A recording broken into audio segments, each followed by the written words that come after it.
Smart homes అదుర్స్ reality రంగంలో సరికొత్త విప్లవం హోమ్ ఆటోమేషన్ గురించి పూర్తి వివరాలకు చదవండి రేపటి సాక్షి దినపత్రిక.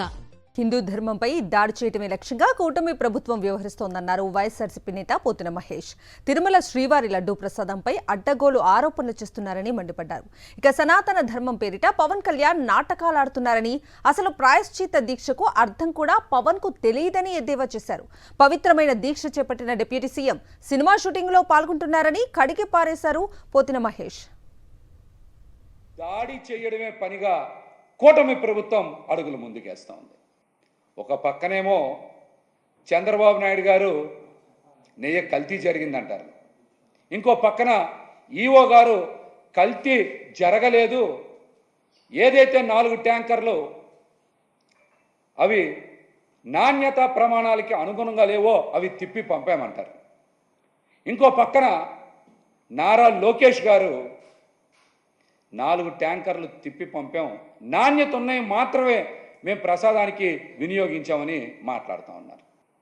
మంచికో చెడుకో నారా లోకేష్ గారు నిజం మాట్లాడారు. ఎక్కడా కూడా కల్తీ జరగలేదు, నాణ్యమైన దాన్నే తిరుమల ప్రసాదానికి వినియోగించాం, నాణ్యత లేని దాన్ని తిప్పి పంపాం అని ఆయన చాలా స్పష్టంగా రిపోర్ట్ కూడా బయటపెట్టారు.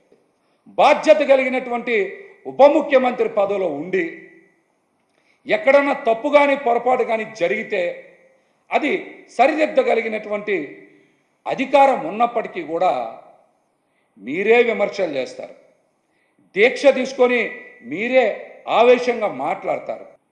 ఒకసారేమో నేను బ్యాప్టిస్ట్ అంటారు, ఇంకొకసారేమో గొడ్డు మాంసం తినచ్చు అంటారు, ఇంకొకసారేమో మా నాన్నగారు నాస్తికుడు అంటారు, ఇంకొకసారేమో మా పిల్లలు ఆర్థోడాక్స్ క్రిస్టియన్స్ అంటారు.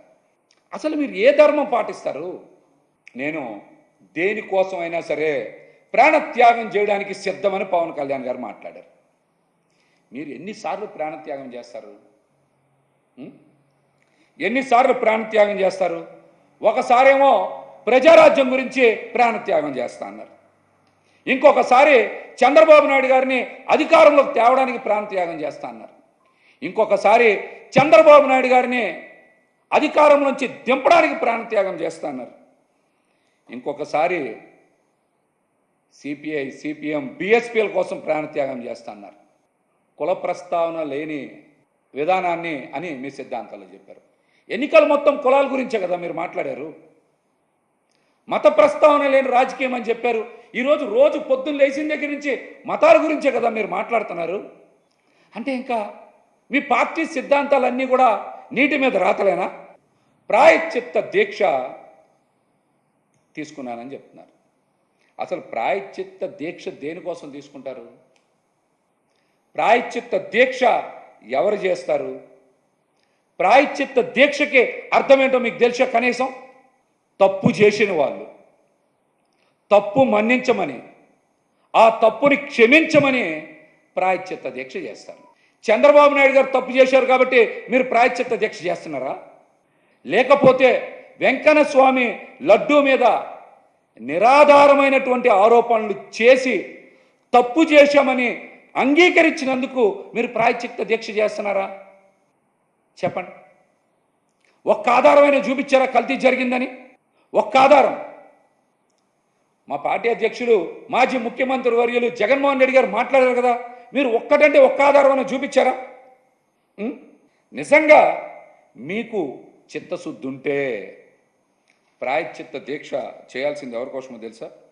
స్టీల్ ప్లాంట్ అమ్మకం చేస్తున్నందుకు చేయాలి, లేకపోతే వరదల్లో ప్రజలకు అండగా నిలబడినందుకు చేయాలి, లేకపోతే జానీ మాస్టర్ ఒక మైనర్ బాలిక మీద రేప్ చేసినందుకు చేయాలి, మెడికల్ సీట్స్ని ప్రైవేటైజేషన్ చేస్తున్నందుకు చేయాలి, గొట్లవల్లేరులో ఆడపిల్లల వీడియోలు రహస్య కెమెరాతో చిత్రీకరించినందుకు మీరు ప్రాయశ్చిత్త దీక్ష చేయాలి, లేకపోతే అతిసారా వలన చాలామంది ప్రాణాలు ఆరోగ్యాలు ఇబ్బంది పడుతున్నందుకు చేయాలి. పోలీసుల మీద మహిళల మీద ఇష్టానుసారం కూటమి ప్రభుత్వం అధికారంలోకి వచ్చి దాడులు చేస్తున్నందుకు ఆ తప్పుల్ని క్షమించమని మీరు ప్రాయశ్చిత్త దీక్ష చేయాలి. దుర్గగుడికి వచ్చారు, అక్కడ కూడా ఏదో శుద్ధో ప్రాయశ్చిత్తం చేసుకుంటానని. మంచిదే, మీరు రావచ్చు, అమ్మవారిని దర్శించుకోవచ్చు, తప్పులేదు. మరి వరదలు వచ్చినప్పుడు ఎందుకు రాలా మీరు విజయవాడ నగరానికి? విజయవాడ నగరంలో ఒక్క ప్రాంతాన్ని కూడా మీరు ఎందుకు సందర్శించలా? ప్రజలకు ఎందుకు భరోసా కల్పించలా? దీక్ష తీసుకున్న వాళ్ళు ఎవరైనా సరే గుడి దగ్గర మీడియాతో మాట్లాడితే ఎలా మాట్లాడుతున్నారో చూశారుగా. ఎవరైనా దీక్ష తీసుకుంటే చాలా తక్కువ మాట్లాడతారు, వీలైనంత మౌనం పాటిస్తారు, మంచి మాటలు మాట్లాడతారు. కానీ పవన్ కళ్యాణ్ గారు దీక్ష తీసుకొని ఇష్టానుసారం మాట్లాడుతున్నారు. ఒకసారి మీడియాలో లేకపోతే కెమెరాల్లో ఒకసారి మీరు ఎలా మాట్లాడుతున్నారో మిమ్మల్ని మీరు ఒకసారి చూసుకోండి. మీ దీక్ష నిజమైన దీక్ష కాదా మీరు సమాధానం చెప్పాలి. హరిహర వీరమల్లు సినిమాకి మంగళగిరిలోనే పెద్ద పెద్ద పరదాలు కట్టి మొత్తం మూసి షూటింగ్లో పాల్గొన్నారంట. మీరు దీక్ష ముసుగులో షూటింగ్లో పాల్గొనడం ఏంటి? ఎవరిని మభ్యపెట్టడానికి, ఎవరిని మోసం చేయడానికి? హిందూ సనాతన ధర్మాన్ని మోసం చేస్తుంది మీరా కాదా? దీనికి మీరు సమాధానం చెప్పండి.